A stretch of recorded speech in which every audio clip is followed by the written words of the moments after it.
ಆರಾಮಾಗಿ ಮಾತಾಡಿಸಿ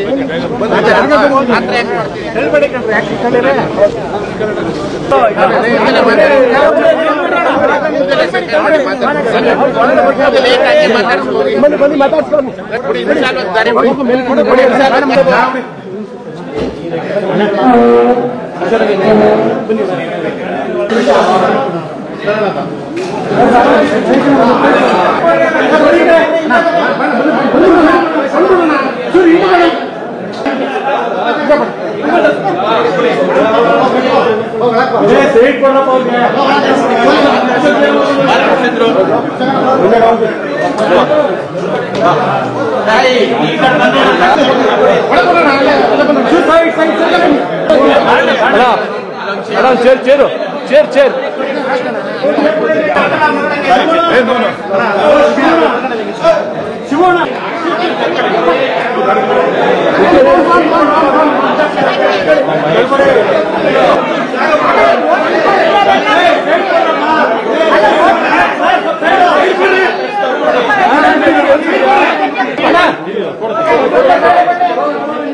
ಸ್ವಲ್ಪ ಹಿಂಗ್ ಬನ್ನಿ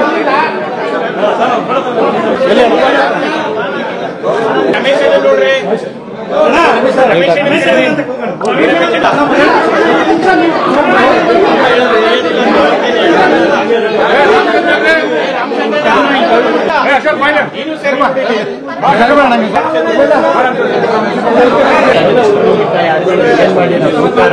ಚೆನ್ನಾಗಿರ್ಲಿಲ್ಲ ನಾವೇ ಬುದ್ಧಿವಂತಾಗೋದು ಅಧ್ಯಕ್ಷ ಮಾತಾಡ್ತೀವಿ ಅದು ಡಿಸಿ ಬ್ಯಾಂಕ್ ಅಧ್ಯಕ್ಷ ಮಾಡಿ ರಾಜಕಾರಣಿ ಆಗೋದ ಮಾಮ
ಸನ್ಮಾನ್ಯ ಮಾಜಿ ಮುಖ್ಯಮಂತ್ರಿಗಳಾದಂತಹ ನನ್ನ ನೆಚ್ಚಿನ ನಾಯಕರಂತ ಶ್ರೀ ಎಚ್ ಡಿ ಕುಮಾರಣ್ಣರವರು ಇಂದು ನಮ್ಮ ಮನೆಗೆ ಆಗಮಿಸಿದ್ರು. ಇನ್ನು ಮುಂಬರುವ ಮಂಡ್ಯ ಲೋಕಸಭಾ ಕ್ಷೇತ್ರದ ಅಭ್ಯರ್ಥಿಯಾಗಿ ಇವರು ಸ್ಪರ್ಧೆ ಮಾಡ್ತಾ ಇದ್ದಾರೆ. ಹಿಂದೆ ನಾನು ಅವರೊಟ್ಟಿಗೆ ಇದ್ದೆ. ಮಧ್ಯ ಕಳೆದ ವಿಧಾನಸಭಾ ಚುನಾವಣೆಯಲ್ಲಿ ನಾನು ಸ್ವಾಭಿಮಾನಿ ಪಡೆ ಅಂತೇಳಿ ನಿಂತಿದ್ದೆ, ಪರಾಭವಗೊಂಡಿದ್ದೆ. ಸದಾನಂತರ ಸುದೀರ್ಘ 10 ತಿಂಗಳಿಂದ ಸಕ್ರಿಯ ರಾಜಕೀಯದಲ್ಲಿ ಇರಲಿಲ್ಲ. ಈ ಮೊನ್ನೆ ಕಳೆದ ವಾರವಷ್ಟೇ ನನ್ನ ಚುನಾವಣೆಗೆ ಯಾರು ಬೆಂಬಲಿಸಿದ್ರು ಅವರ ಸಭೆ ಕರೆದಾಗ ಬಹುತೇಕ ಮಂದಿ ಜೆಡಿಎಸ್ಗೆ ಹೋಗಿ ಅಂತ ನಿಲುವನ್ನು ವ್ಯಕ್ತಪಡಿಸೋದ್ರಿಂದ ನಾನು ನಮ್ಮ ಕಾರ್ಯಕರ್ತರ ವಿರುದ್ಧ ಹೋಗಲ್ಲ ಅಂತ ಹೇಳಿದ್ದೆ. ಹಾಗೆ ಇವತ್ತು ಕುಮಾರಣ್ಣ ಅವರು ನಮ್ಮ ಮನೆಗೆ ಭೇಟಿ ಮಾಡಿದ್ರು. ಹಾಗೆ ಹಲವಾರು ಮಾಜಿ ಶಾಸಕರುಗಳು ಬಂದಿದ್ರು. ಅವರ ಒಟ್ಟಿಗೆ ಇವತ್ತೊಂದು ಈ ಕ್ಷಣದಿಂದ ನಾನು ಮತ್ತು ನಮ್ಮ ತಂಡದವರು ಅವರ ಗೆಲುವಿಗೆ ಶ್ರಮ ವಹಿಸಿ ಹಗಲಿರಲು ದುಡಿತೀನಿ ಅಂತ ಈ ಮುಖಾಂತರ ತಮಗೆ ತಿಳಿಸ್ತಾ ಇದ್ದೀನಿ. ಮತ್ತೊಮ್ಮೆ ಹಿರಿಯರಾದಂಥ ನನ್ನ ನೆಚ್ಚಿನ ನಾಯಕರು ನಮ್ಮ ಮನೆಗೆ ಆಗಮಿಸಿದ್ದಕ್ಕೆ ಹೃದಯ ತುಂಬಿದ ಕೃತಜ್ಞತೆಯನ್ನು ಸಲ್ಲಿಸ್ತೇನೆ.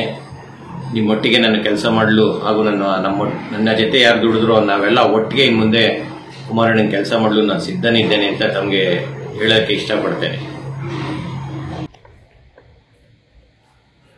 ನಮಸ್ಕಾರ ಸ್ನೇಹಿತರೆ, ನಾನು ನಿಮ್ಮ ಮಾತಾಡಿ ರಾಜು. ಸ್ನೇಹಿತರೆ, ಲೋಕಸಭೆ ಚುನಾವಣೆ ರಂಗೇರ್ತಿದೆ. ಇವತ್ತಿಂದ ನಾಮಪತ್ರ ಸಲ್ಲಿಕೆ ಪ್ರಕ್ರಿಯೆ ಕೂಡ ಆರಂಭ ಆಗಿದೆ. ಮಂಡ್ಯದಿಂದ ಒಬ್ಬ ವ್ಯಕ್ತಿ ನಾಮಪತ್ರನ ಸಲ್ಲಿಕೆ ಮಾಡಿದ್ದಾರೆ. ಇದರ ನಡುವೆ ಇವತ್ತು ಜೆಡಿಎಸ್ ಅಭ್ಯರ್ಥಿ ಅಂದರೆ ಬಿಜೆಪಿ ಮತ್ತು ಜೆಡಿಎಸ್ ಮೈತ್ರಿ ಅಭ್ಯರ್ಥಿ ಎಚ್ ಡಿ ಕುಮಾರಸ್ವಾಮಿ ಅವರು ಮಂಡ್ಯದಲ್ಲಿ ಬಂದು ಒಂದು ಸಭೆಯನ್ನು ನಡೆಸಿದ್ದಾರೆ, ಒಂದು ಖಾಸಗಿ ಸಮುದಾಯ ಭವನದಲ್ಲಿ. ಸಭೆಯಲ್ಲಿ ಮಾಜಿ ಸಚಿವರಾದಂಥ ಡಾಕ್ಟರ್ ಅಶ್ವಥ್ ನಾರಾಯಣ, ಮತ್ತು ಬಿಜೆಪಿ ರಾಜ್ಯಾಧ್ಯಕ್ಷರಾದಂಥ ವಿಜಯೇಂದ್ರ, ಮತ್ತು ಮಂಡ್ಯದ ಮಾಜಿ ಸಚಿವ, ಮಂಡ್ಯ ಜಿಲ್ಲೆಯ ಪ್ರಥಮ ಬಿಜೆಪಿ ಶಾಸಕ ಕೆ ಸಿ ನಾರಾಯಣಗೌಡ ಸೇರಿದಂತೆ ಹಲವರು ಪಾಲ್ಗೊಂಡು ತಮ್ಮ ಬೆಂಬಲವನ್ನು ವ್ಯಕ್ತಪಡಿಸಿದ್ದಾರೆ. ಇದೊಂದು ಪಕ್ಷಕ್ಕೆ ಒಳ್ಳೆಯ ಬೆಳವಣಿಗೆ ಅನಿಸುತ್ತೆ. ಇದರ ನಡುವೆ ಕಳೆದ ಜೆಡಿಎಸ್ನ ಟಿಕೆಟ್ ಬಯಸಿದಂಥ ಕೆ ಎಸ್ ವಿಜಯಾನಂದ, ಅಂದರೆ ಅವರು ಮಂಡ್ಯದ ನಿತ್ಯ ಸಚಿವ ಕೆ ವಿ ಶಂಕರೇಗೌಡರ ಮೊಮ್ಮಗ, ಮತ್ತು ವಿಧಾನ ಪರಿಷತ್ ಸದಸ್ಯರಾಗಿದ್ದಂತಹ ಕೆ ಎಸ್ ಸಚ್ಚಿದಾನಂದ ಅವರ ಪುತ್ರ ಕೆ ಎಸ್ ವಿಜಯಾನಂದ ಅವರಿಗೆ ಪಕ್ಷ ಟಿಕೆಟ್ನ ನಿರಾಕರಿಸಿತು. ಯಾಕಂತಂದ್ರೆ ಕೇವಲ ಒಂದೇ ಮಾತು, ದುಡ್ಡಿಲ್ಲ ಅಂತ. ವಿಜಯಾನಂದ ಅವರಿಗೆ ಟಿಕೆಟ್ ಯಾಕೆ ನಿರಾಕರಣೆ ಮಾಡಿದ್ರು ಅಂತಂದ್ರೆ ದುಡ್ಡಿಲ್ಲ ಅಂತ. ಸೊ ಅವರು ಟಿಕೆಟ್ ಕೊಟ್ಟಿದ್ದಾರೆ ಅಂತಂದ್ರೆ ದುಡ್ಡಿರುವಂತ, ಅದು ಎಲ್ಲಿ ದುಡ್ಡು ಮಾಡ್ಕೊಂಡು ಬಂದಿದ್ರು ಗೊತ್ತಿಲ್ಲ, ಆಕಸ್ಮಿಕವಾಗಿ ಅಥವಾ ಅದೆಲ್ಲೆಲ್ಲ ದುಡ್ಡು ಮಾಡ್ಕೊಂಡು ಬಂದಿದ್ದಂತ ರಾಮಚಂದ್ರ ಅವರಿಗೆ ಟಿಕೆಟ್ ಕೊಟ್ಟರು. ರಾಮಚಂದ್ರು ಫೈಟ್ ಮಾಡಿದ್ರು. ಬಟ್ ಟಿಕೆಟ್ ಸಿಗಲಿಲ್ಲ ಅನ್ನೋ ಕಾರಣಕ್ಕೆ ಅವತ್ತಿನ ಹಾಲಿ ಶಾಸಕ ಎಂ ಶ್ರೀನಿವಾಸ್ ಅವರ ನೇತೃತ್ವದಲ್ಲಿ ವಿಜಯಾನಂದ ಸ್ವಾಭಿಮಾನಿ ಪಡೆಯ ಹೆಸರಲ್ಲಿ ಅಭ್ಯರ್ಥಿಗೆ ಕಣಕ್ಕಿಳಿದ್ರು. ವಿಜಯಾನಂದ ಸೋತರು, ಆದರೆ ಕಾಂಗ್ರೆಸ್ ಅಭ್ಯರ್ಥಿ ಗೆಲುವಿಗೆ ಇವರ ಒಂದು ಪೈಪೋಟಿ ಕಾರಣ ಆಯಿತು. ಜೆಡಿಎಸ್ ಅಭ್ಯರ್ಥಿ ಸೋಲಿಗೆ ಇವರ ಹೋರಾಟ ಕಾರಣ ಆಯಿತು. ಇದನ್ನೆಲ್ಲ ಯಾಕೆ ಹೇಳ್ತಿದ್ದೀನಿ ಅನ್ನೋದಕ್ಕಿಂತ ಮುಂಚೆ ಒಂದು ವಿಚಾರನ ನಿಮ್ಮ ಮುಂದೆ ಹೇಳ್ತೀನಿ. ಮಂಡ್ಯ ಜಿಲ್ಲೆ ಯಾವತ್ತೂ ಹೊರಗಿನವ್ರಿಗೆ ಮಣೆ ಹಾಕಿಲ್ಲ, ಹಾಕೋದು ಇಲ್ಲ ಅಂತ ನನ್ನ ಅಭಿಪ್ರಾಯ. ಹೇಗೆ ಅಂತೀರಾ? ನೋಡಿ, ಮಂಡ್ಯಕ್ಕೆ ಹೊರಗಿನಿಂದ ಬಂದವರಿಗೆ ಇಡೀ ಮಂಡ್ಯ ಜಿಲ್ಲೆನಲ್ಲಿ 7 ಕ್ಷೇತ್ರಗಳಿದೆ. ಈಗಿಂತ ಮುಂಚೆ ಅಂದರೆ ಕ್ಷೇತ್ರ ವಿಂಗಡಣೆ ಆಗೋದಕ್ಕಿಂತ ಮುಂಚೆ 9 ಕ್ಷೇತ್ರಗಳಿತ್ತು. ಇದು ಮಂಡ್ಯ, ಮದ್ದೂರು, ಮಳವಳ್ಳಿ, ನಾಗಮಂಗಲ, ಕೆಆರ್ಪೇಟೆ, ಶ್ರೀರಂಗಪಟ್ಟಣ, ಪಾಂಡವಪುರ ಮೊದಲಿತ್ತು ಕ್ಷೇತ್ರ. ಅದ್ರ ಜೊತೆಗೆ ಕೆರಗೋಡು ಮತ್ತು ಕಿರ್ಗಾವಲು 9 ಕ್ಷೇತ್ರಗಳಿತ್ತು. ಕ್ಷೇತ್ರ ವಿಂಗಡಣೆ ಆದ ನಂತರ ಕೆರಗೋಡು ಮತ್ತು ಕಿರ್ಗಾವಲು ಹೋಯಿತು. ಪಾಂಡವಪುರ ಕ್ಷೇತ್ರ ಮೇಲ್ಕೋಟೆ ಕ್ಷೇತ್ರವಾಗಿ ನಿರ್ಮಾಣ ಆಯಿತು. ಆ ನಂತರದಲ್ಲಿ 7 ಕ್ಷೇತ್ರಗಳಲ್ಲಿ ಅದಕ್ಕಿಂತ ಮುಂಚೆ ಕಾಂಗ್ರೆಸ್ಸೇ ಪ್ರಾಬಲ್ಯವಾಗಿತ್ತು. ಇವತ್ತು ಹೇಳ್ತಾರೆ ಜೆಡಿಎಸ್ ಭದ್ರಕೋಟೆ ಅಂತ, ಅದು ಸುಳ್ಳು. ಮೊದಲು ಕಾಂಗ್ರೆಸ್ ಭದ್ರಕೋಟೆನೇ ಆಗಿತ್ತು. ಕೆ ವಿ ಶಂಕರಗೌಡರ ಕಾಲದಿಂದ ಹಿಡಿದು ಎಚ್ ಕೆ ವೀರಣ್ಣಗೌಡರ ಕಾಲದಿಂದ ಹಿಡಿದು ಜಿ ಮಾದೇಗೌಡರ ಕಾಲದಿಂದ ಹಿಡಿದು ಯಾವತ್ತಿಗೂ ಮಂಡ್ಯ ಜಿಲ್ಲೆ ಕಾಂಗ್ರೆಸ್ ಭದ್ರಕೋಟೆನೇ ಆಗಿತ್ತು. ಕೆಲವು ಸಂದರ್ಭದಲ್ಲಿ ಕೊಂಚ ಬದಲಾವಣೆಯಾಗಿ ಜೆಡಿಎಸ್ಗೆ ಅಥವಾ ಜನತಾ ಪರಿವಾರಕ್ಕೆ ಸಪೋರ್ಟ್ ಮಾಡಿತ್ತು. ಆದರೆ ಇವತ್ತಿಗೂ ಕಾಂಗ್ರೆಸ್ಸೇ ಇಲ್ಲಿ ಭದ್ರಕೋಟೆ ಅನ್ನೋದ್ರಲ್ಲಿ 2 ಮಾತಿಲ್ಲ. ಅದಕ್ಕೆ ಸಾಕ್ಷಿ ಈಗಾಗಲೇ 5 ಕ್ಷೇತ್ರಗಳಲ್ಲಿ ಮಂಡ್ಯ ಜಿಲ್ಲೆಯ 5 ಕ್ಷೇತ್ರಗಳಲ್ಲಿ ಕಾಂಗ್ರೆಸ್ ಶಾಸಕರಿದ್ದಾರೆ. ಜೊತೆಗೆ ಮೇಲ್ಕೋಟೆ ಕ್ಷೇತ್ರದಲ್ಲಿ ಕಾಂಗ್ರೆಸ್ ಬೆಂಬಲಿತ ರೈತ ಸಂಘದ ಶಾಸಕರಿದ್ದಾರೆ. ಮಂಡ್ಯ ಲೋಕಸಭಾ ಕ್ಷೇತ್ರಕ್ಕೆ ಸಂಬಂಧಪಟ್ಟಂತೆ ಸೇರಿದಂತ ಕೆಆರ್ ನಗರದಲ್ಲೂ ಕೂಡ ಕಾಂಗ್ರೆಸ್ ಶಾಸಕರಿದ್ದಾರೆ. ಕೆಆರ್ ಪೇಟೆ ಕ್ಷೇತ್ರದಲ್ಲಿ ಮಾತ್ರ ಜೆಡಿಎಸ್ ಶಾಸಕರಿದ್ದಾರೆ. ಇದೆಲ್ಲದರ ನಡುವೆ ನಾನು ಒಂದು ಮಾತನ್ನ ಹೇಳಲಿಕ್ಕೆ ಬಯಸ್ತೀನಿ. ಇಲ್ಲಿ ಈಗ ಲೋಕಸಭೆ ಚುನಾವಣೆ ಘೋಷಣೆ ಆಗಿ ಮಂಡ್ಯ ಕ್ಷೇತ್ರಕ್ಕೆ ಯಾರು ಅಭ್ಯರ್ಥಿ ಆಗಬೇಕು ಅನ್ನುವಂಥ ಚರ್ಚೆ ಆರಂಭ ಆದ ನಂತರದಲ್ಲಿ ಬಿಜೆಪಿ ಮತ್ತೆ ಜೆಡಿಎಸ್ ಮೈತ್ರಿ ಆದ ನಂತರ ಮಂಡ್ಯ ಕ್ಷೇತ್ರ ಜೆಡಿಎಸ್ಗೆ ಅನ್ನೋದು ಕಟ್ಟಿಟ್ಟು ಬುತ್ತಿ, ಅದರಲ್ಲಿ 2 ಮಾತಿರಲಿಲ್ಲ. ಸೊ CS ಪುಟ್ಟರಾಜು ಹೆಸರು ಮತ್ತೆ DC ತಮ್ಮಣ್ಣವರ ಹೆಸರು ಬಂತು. ಯಾವಾಗ ಕಾಂಗ್ರೆಸ್ಸಿಂದ ಸ್ಟಾರ್ ಚಂದ್ರ ಹೆಸರು ಬಂತು, ಆ ಸಂದರ್ಭದಲ್ಲಿ ಕುಮಾರಸ್ವಾಮಿ ಅವರ ಕುಟುಂಬ, ದೇವೇಗೌಡರ ಕುಟುಂಬ ಬರಬಾರ್ದು ಅಂತ ಏನೋ ಒಪ್ಪಂದ ಮಾಡ್ಕೊಂಡಿದ್ದಾರೆ ಅನ್ನೋ ಆರೋಪಗಳು ಕೂಡ ಕೇಳಿಬಂದವು. ಆದ್ರೆ ಆ ನಂತರದಲ್ಲಿ ಅದೆಲ್ಲ ಏನೇನೋ ಆಯ್ತು. ಕಡೆಗೆ CS ಪುಟ್ಟರಾಜು ಫೈನಲ್ ಆಗ್ತಾರೆ ಅನ್ನೋದು ಬಂತು. ಆಮೇಲೆ DC ತಮ್ಮಣ್ಣವರು ತಮ್ಮ ಕೆಲವು ಬೆಂಬಲಿಗರಿಗೆ ಕರೆ ಮಾಡಿ ನಾನೇ ಅಭ್ಯರ್ಥಿ ಆಗ್ತೀನಿ, ನಂಗೆ ಸಪೋರ್ಟ್ ಮಾಡಿ ಅಂತ ಹೇಳಿದ್ರು. ಅದು ಮುಗೀತು. ಕಡೆಗೆ ಮಂಡ್ಯ ಜಿಲ್ಲೆಯ ಕೆಲವು ಅಭಿಮಾನಿಗಳು, ಅವರು ಸ್ವಾಭಿಮಾನಿಗಳಲ್ಲ, ಮಂಡ್ಯ ಜಿಲ್ಲೆಯ ಸ್ವಾಭಿಮಾನಿಗಳಲ್ಲ, ಕೇವಲ HD ಕುಮಾರಸ್ವಾಮಿ ಅಥವಾ ದೇವೇಗೌಡರ ಅಭಿಮಾನಿಗಳು, ನೀವೇ ಮಂಡ್ಯ ಕ್ಷೇತ್ರದಿಂದ ಅಭ್ಯರ್ಥಿ ಆಗಬೇಕು, ಇಲ್ಲ ನಾವು ಆತ್ಮಹತ್ಯೆ ಮಾಡ್ಕೋತೀವಿ, ನಾವು ಏನೋ ಮಾಡ್ಕೋತೀವಿ ಅಂತ ಹೋಗಿ ದುಂಬಾಲ್ ಬಿದ್ರು. ಆ ದುಂಬಾಲ್ ಬಿಡ್ಸಕ್ಕೆ ಎಷ್ಟೆಷ್ಟು ಕಾಸು ಕೊಟ್ಟಿದ್ರು ಅವರು ಅಂತ ನನಗೆ ಗೊತ್ತಿಲ್ಲ. ಯಾಕಂದ್ರೆ ಅವೆಲ್ಲ ಗಿಮಿಕ್ ಮಾಡುವಂಥದ್ದು ದೇವೇಗೌಡರ ಕುಟುಂಬಕ್ಕೆ ತುಂಬಾ ಅನುಭವ. ಯಾಕಂದ್ರೆ ಅವರೆಲ್ಲ ಸಿನಿಮಾ ಮಾಡಿದವರಲ್ವಾ, ಅದರಲ್ಲೆಲ್ಲ ಎಕ್ಸ್ಪರ್ಟ್ಸ್ ಅವರು. ಸೊ ಯಾಕಂತಂದ್ರೆ ಕಳೆದ ಬಾರಿ ನಿಖಿಲ್ ಕುಮಾರಸ್ವಾಮಿನೇ ಅಭ್ಯರ್ಥಿ ಆಗ್ಬೇಕು ಅಂತ ಹೇಳಿ ಪ್ರೀ ಪ್ಲಾನ್ ಮಾಡಿ ಮಾಡಿಸಿದಂತ ಅವರೇ ಮಿಸ್ಟರ್ ಎಚ್ ಡಿ ಕುಮಾರಸ್ವಾಮಿ. ಅದು ಓಪನ್ ಸೀಕ್ರೆಟ್, ಎಲ್ಲರಿಗೂ ಗೊತ್ತು. ಆ ಕಾರಣದಿಂದಲೇ 7 ಕ್ಷೇತ್ರದ ಶಾಸಕರು ಅವತ್ತು ನಿಖಿಲ್ ಕುಮಾರಸ್ವಾಮಿ ವಿರುದ್ಧ ಪರೋಕ್ಷವಾಗಿ, ಪ್ರತ್ಯಕ್ಷವಾಗಲ್ಲ, ಪರೋಕ್ಷವಾಗಿ ತಿರುಗಿ ಬಿದ್ದರು, ನಿಖಿಲ್ ಕುಮಾರಸ್ವಾಮಿನ ಮನೆಗೆ ಕಳಿಸಿದ್ರು. ಇದು ಓಪನ್ ಸೀಕ್ರೆಟ್. ಯಾಕಂತಂದ್ರೆ ಒಬ್ಬ ಬಾಲಕ ನಿಖಿಲ್ ಕುಮಾರಸ್ವಾಮಿ ಇವತ್ತು ಹೆಂಗೆ ಪಪ್ಪು ಅಂತಾರೆ ರಾಹುಲ್ ಗಾಂಧಿನ, ಅದಕ್ಕಿಂತ ಕಡಿಮೆ ವಿದ್ಯಾರ್ಹತೆ ಇರ್ತಕ್ಕಂಥವನು ಮತ್ತೆ ಕಡಿಮೆ ಪ್ರಜ್ಞೆ ಇರ್ತಕ್ಕಂಥವನು ಯಾರು ನಿಖಿಲ್ ಕುಮಾರಸ್ವಾಮಿ. ಅಂತವನನ್ನೇ ಇಲ್ಲಿ ತಂದು ದೊಡ್ಡ ಹೀರೋ ಮಾಡಲಿಕ್ಕೆ ಸನ್ಮಾನ್ಯ ಕುಮಾರಸ್ವಾಮಿ ಅವರು ಪ್ರಯತ್ನ ಪಟ್ಟರು. ಅದಕ್ಕೆ ಇಲ್ಲಿನ ಸ್ಥಳೀಯ 7 ಕ್ಷೇತ್ರಗಳ ಶಾಸಕರೇ ಒಪ್ಪಲಿಲ್ಲ. ಆತನ ಮನೆ ಕಳಿಸ್ಲಿಕ್ಕೆ ಯಾವ್ಯಾವ ರೀತಿ ಏನೇನು ಪ್ಲಾನ್ ಮಾಡ್ಬೇಕು ಎಲ್ಲ ಮಾಡಿ ಮನೆಗೆ ಕಳಿಸಿದ್ರು. ಆಯ್ತು. ಆ ಸಂದರ್ಭದಲ್ಲಿ ಒಂದು ಘಟನೆ ನಡೆದಿತ್ತು ಇದೇ ಸರೇಮಿ ಕ್ರೀಡಾಂಗಣದಲ್ಲಿ. ಸನ್ಮಾನ್ಯ ಶ್ರೀ ಕೆ ವಿ ಶಂಕರಗೌಡರ ಮೊಮ್ಮಗ. ಕೆ ವಿ ಶಂಕರಗೌಡರು ಅಂದ್ರೆ ನಿಮ್ಗೆಲ್ಲ ಗೊತ್ತಿರಬೇಕು, ಪಿಇಟಿ ಸಂಸ್ಥೆಯ ಅಧ್ಯಕ್ಷರು, ಮತ್ತೆ ಇಡೀ ರಾಜ್ಯದಲ್ಲೇ ನಿತ್ಯ ಸಚಿವ ಅಂತ ಹೆಸರು ಮಾಡಿದಂತ ಒಬ್ಬ ಶ್ರೇಷ್ಠ ರಾಜಕಾರಣಿ. ಮಂಡ್ಯ ಜಿಲ್ಲೆಯೊಳಗೆ ದೇವೇಗೌಡರ ಪ್ರವೇಶ ಮಾಡಬಾರ್ದು ಅನ್ನೋ ರೀತಿಯಲ್ಲಿ ಹೋರಾಟ ಮಾಡಿದಂತ ಮಹಾನ್ ವ್ಯಕ್ತಿ. ದೇವೇಗೌಡರನ್ನು ಯಾಕೆ ನಿರಾಕರಿಸಿದ್ರು ಅದು ನಮಗೆ ಗೊತ್ತಿಲ್ಲ. ಬಟ್ ಇವತ್ತು ಅದನ್ನ ಬಲ್ಲವರೇ ಬಲ್ಲರು ಅಂತ ಹೇಳ್ತಾರೆ ನೋಡಿ, ಅಂತವ್ರಿಗೆ ಗೊತ್ತಿರುತ್ತೆ ಯಾಕೆ ದೇವೇಗೌಡರ ಕುಟುಂಬನವರು ವಿರೋಧಿಸ್ತಿದ್ರು ಅಂತ.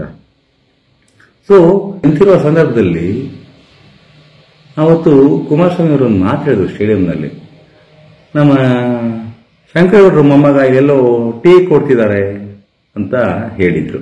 ನಿಮ್ಗೆ ನೆನಪಿರಬೇಕು. ಆ ನಂತರ ಶಂಕರಗೌಡರ ಮೊಮ್ಮಗ ಇದೇ ವಿಜಯಾನಂದ ಇವತ್ತು ಮಂಡ್ಯ ಜಿಲ್ಲೆಯ ಅತಿ ದೊಡ್ಡ ವಿದ್ಯಾಸಂಸ್ಥೆ ಪಿಇಟಿ ಸಂಸ್ಥೆಯ ಅಧ್ಯಕ್ಷರವರು. ವಿಜಯಾನಂದ ಅವರು ಅದರ ಅಧ್ಯಕ್ಷರಾಗಿದ್ದಾರೆ. ಅವರನ್ನ ಇಲ್ಲಿ ಟೀ ಕೊಡ್ತಿದ್ದಾರೆ ಇಲ್ಲೆಲ್ಲ ನೋಡಿ ಅಂತ ಅವಹೇಳನ ರೀತಿಯಲ್ಲಿ ಮಾತಾಡಿದ್ರು ಕುಮಾರಸ್ವಾಮಿ ಅವರು. ದ ಗ್ರೇಟೆಸ್ಟ್ ಮಣ್ಣಿನ ಮೊಮ್ಮಗ ಇವರು, ಮಗ ಅಲ್ಲ, ದೇವೇಗೌಡರ ಮಣ್ಣಿನ ಮಗ ಆದ್ಮೇಲೆ ಇವರು ಅವ್ರ ಮೊಮ್ಮಗ ಅಲ್ವಾ. ಸೊ ಅವರು ಆ ರೀತಿ ಹೇಳಿದ್ರು. ಆವತ್ತದು ಹೆಂಗೋ ವಿಜಯ್ ಅವರು ಸಹಿಸ್ಕೊಂಡ್ರು, ಯಾಕೆ ಅಂತ ನನಗೂ ಗೊತ್ತಿಲ್ಲ. ಅದಾದ ನಂತರ ನೆಕ್ಸ್ಟ್ ಮಂಡ್ಯ ವಿಧಾನಸಭಾ ಕ್ಷೇತ್ರದ ಟಿಕೆಟ್ ಕೇಳಿದ್ರು, ಕೊಡಲಿಲ್ಲ. ಸೊ ಮುನದು ನನ್ನ ಮೊದಲೇ ಹೇಳಿದ ಹಾಗೆ ಅವರು ಪಕ್ಷೇತರವಾಗಿ ಬಂಡಾಯ ಅಭ್ಯರ್ಥಿಯಾಗಿ ಜೆಡಿಎಸ್ ಬಂಡಾಯ ಅಭ್ಯರ್ಥಿಯಾಗಿ ನಿಂತ್ಕೊಂಡು ಜೆಡಿಎಸ್ ಅಭ್ಯರ್ಥಿಗೆ ಮಣ್ಣು ತಿನ್ಸಿದ್ರು, ಸೋಲಿಸಿದ್ರು, ಮನೆ ಕಳಿಸಿದ್ರು. ಇವತ್ತಿನ ರವಿಕುಮಾರ್ ಶಾಸಕರಾಗಿ ಆಯ್ಕೆಯಾಗಿದ್ದಾರೆ. ಇದ್ರ ನಡುವೆ ಈಗ ಲೋಕಸಭೆ ಚುನಾವಣೆ ಬಂತು. ಈಗ ವಿಜಯಾನಂದ ಅವ್ರನ್ನ ಕುಮಾರಸ್ವಾಮಿ ಅವರು ಫೋನ್ ಮಾಡಿ ಕರೆದ್ರಂತೆ, ನೀವು ಬನ್ನಿ ಮಾತಾಡೋಣ ಅಂತ. ಹೋದ್ರು ವಿಜಯಾನಂದ ಅವರು ಬೆಂಗಳೂರಿಗೆ, ಅವ್ರ ಮನೆಗೆ ಹೋದ್ರು. ಓಕೆ, ಮಾಜಿ ಮುಖ್ಯಮಂತ್ರಿ, ಒಂದು ಆರಂಭದ 20 ತಿಂಗಳಲ್ಲಿ ಮುಖ್ಯಮಂತ್ರಿಯಾಗಿ ಅತ್ಯದ್ಭುತವಾಗಿ ಕೆಲಸ ಮಾಡಿದಂಥ ಕುಮಾರಸ್ವಾಮಿ ಅವರ ಕರೆಗೆ ಹೋಗ್ಬಿಟ್ಟು ಹೋಗಿ ಏನೋ ಮಾತಾಡ್ಕೊಂಡು ಬಂದರು. ಆಯ್ತು, ಓಕೆ. ಆ ನಂತರ ಪಕ್ಷಕ್ಕೂ ಸೇರ್ಪಡೆ ಆದರು. ಇವತ್ತು ಕುಮಾರಸ್ವಾಮಿ ಅವರು ಅಂದರೆ ನಿನ್ನೆ ತಾನೇ ಅವರ ಅಭ್ಯರ್ಥಿ ಘೋಷಣೆ ಮಾಡ್ಕೊಂಡು ಇವತ್ತು ವಿಜಯಾನಂದ ಅವರ ಮನೆಗೆ ಹೋದರು ಕುಮಾರಸ್ವಾಮಿ ಅವರು. ಆ ಸಂದರ್ಭದಲ್ಲಿ ಸನ್ಮಾನ್ಯ ಕೆ ವಿ ಶಂಕರಗೌಡರ ಮೊಮ್ಮಗ ಕೆ ಸಚ್ಚಿದಾನಂದ ಅವರ ಮಗ ಕೆ ವಿಜಯಾನಂದ ನಡ್ಕೊಂಡ ಪ್ರೀತಿ ಇದೆಯಲ್ಲ, ಇದು ನಿಜಕ್ಕೂ ನಾಚಿಕೆಗೇಡು. ಆ ಕುಟುಂಬದ ಹೆಸರು ಹೇಳಲಿಕ್ಕೆ ಈತ ನಾಲಾಯಕ ಅಂತ ನಾನು ಹೇಳಕ್ ಇಷ್ಟಪಡ್ತೀನಿ. ಅಲ್ಲ ರೀ, ಅವನು ಟೀ ಕೊಡ್ತಿದ್ದಾನೆ ಎಲ್ಲೋ ಅಂತ ಹೇಳ್ತಿದ್ದ ವ್ಯಕ್ತಿ ಮುಂದೆ ಇವತ್ತೋಗಿ ಮತ್ತೆ ತಟ್ಟೆನ ಲೋಟ ಇಟ್ಕೊಂಡು ನೀರು ಕೊಡಕ್ ಹೋಗ್ತಾನೆ ಅಂತಂದ್ರೆ ಇವನು ನಾಲಾಯಕ ಅಲ್ವೇನ್ರಿ? MLA ಲಾಯಕ? ಇವನ್ ಪರವಾಗಿ ಇವನ್ ದೊಡ್ಡ ಸ್ವಾಭಿಮಾನಿ ಅಂತ ಬೊಗಳೆ ಬಿಟ್ಟ ಇವನು. ನಮ್ಮ ಸ್ವಾಭಿಮಾನ ಅಂತೇಳಿ ಹೋರಾಟ ಮಾಡಿ ಈತನ ಪರವಾಗಿ ಹೋರಾಟ ಮಾಡಿದ್ರಿ, ಈತ ನಮ್ಮ ಸ್ವಾಭಿಮಾನ ಹಾಳಾಗಿ ಹಾಕದಲ್ವಾ? ಇವತ್ತು ನಾಚಿಕೆ ಆಗ್ಬೇಕಲ್ವಾ ಇವನಿಗೆ? ಮಿಸ್ಟರ್ ವಿಜಯಾನಂದ್, ನಿನಗೆ ರಾಜಕೀಯ ಭವಿಷ್ಯ ಬೇಕು ಅಂತಂದ್ರೆ ಸ್ವಂತ ಶಕ್ತಿಯಿಂದ ಬಾ. ಎಚ್ ಡಿ ಚೌಡಯ್ಯನವರು ಯಾವುದೇ ಪಕ್ಷ ಅವಲಂಬಿಸದೆ ಪಕ್ಷೇತರವಾಗಿ ಗೆದ್ದಿದ್ದಾರೆ ಕಣ್ರಿ. ಗೊತ್ತಾ ನಿಮ್ಗೆ? ಯಾರ್ದ ಕಾಲು ಕೈ ಕಟ್ಕೊಂಡು ಗೆದ್ದಿಲ್ಲ. ಗೊತ್ತಿದೇನ್ರಿ ನಿಮ್ಗೆ? ನಾಚಿಕೆ ಆಗಲ್ವಾ ನಿಮ್ಗೆ? ನೀವು ತಲೆ ಬಾಗದಲ್ದೆ ನಿಮ್ ತಾಯಿನ ತಲೆ ಬಾಗಿಸ್ತಾರಲ್ರಿ ನೀವು. ನಾಚಿಕೆ ಆಗಲ್ವಾ ನಿಮ್ಗೆ? ನಿಮ್ ಜನ್ಮಕ್ಕಿಷ್ಟು ಬೆಂಕಿ ಹಾಕ. ಅಧಿಕಾರ ಬೇಕು ಅಂದ್ರೆ ಈ ತರ ಲೋ ಲೆವೆಲ್ ಇಳಿತಾರ.